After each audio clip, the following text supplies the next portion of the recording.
प्राचीन काल में देश के उत्तरी भाग में एक बहुत प्रसिद्ध मठ था जिसे कलिंजर के नाम से जाना जाता था।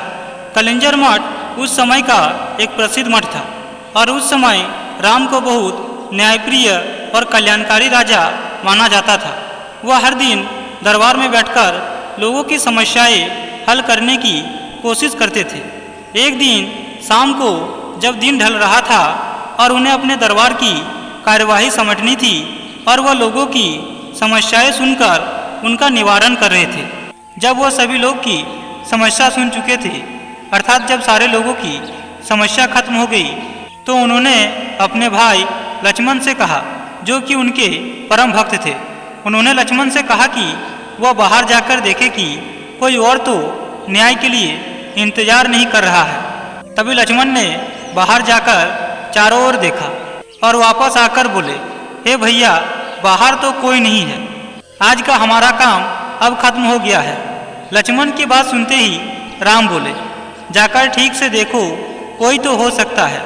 ये थोड़ी अजीब बात थी कि लक्ष्मण अभी अभी बाहर से देखकर आ चुके थे, मगर वह फिर से जाकर देखने के लिए कह रहे हैं। इसलिए लक्ष्मण फिर से बाहर गए और चारों ओर देखा तो वहाँ कोई भी नहीं था।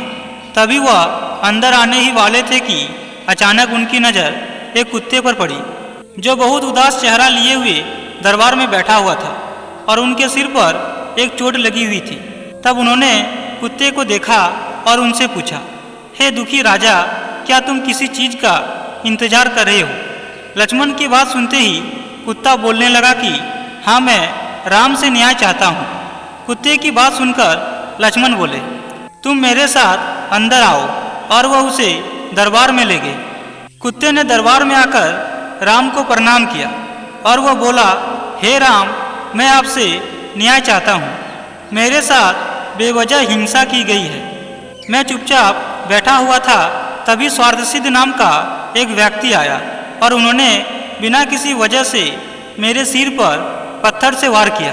कुत्ते की दुखी बात को सुनकर राम ने तत्काल स्वार्थसिद्ध को बुलावा भेजा। काफ़ी खोज करने के बाद पता चला कि वह तो एक भिखारी है। उसके बाद उसे दरबार में लाया गया। राम ने पूछा, तुम्हारी कहानी क्या है? यह कुत्ता कहता है कि तुमने बिना किसी वजह से उसे मारा है।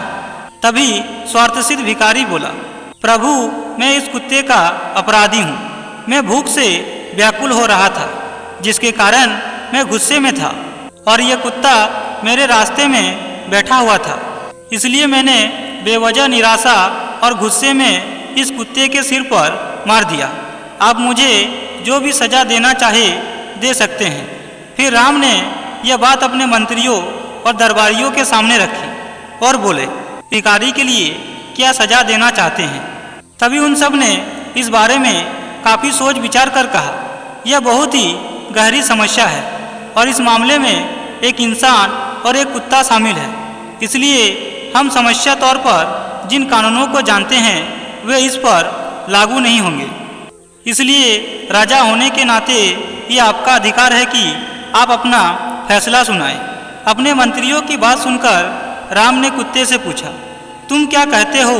क्या तुम्हारे पास कोई सुझाव है? कुत्ता बोला, हाँ प्रभु, मेरे पास इस व्यक्ति के लिए एक उपयुक्त सजा है। तभी राम ने कहा, वह क्या है बताओ?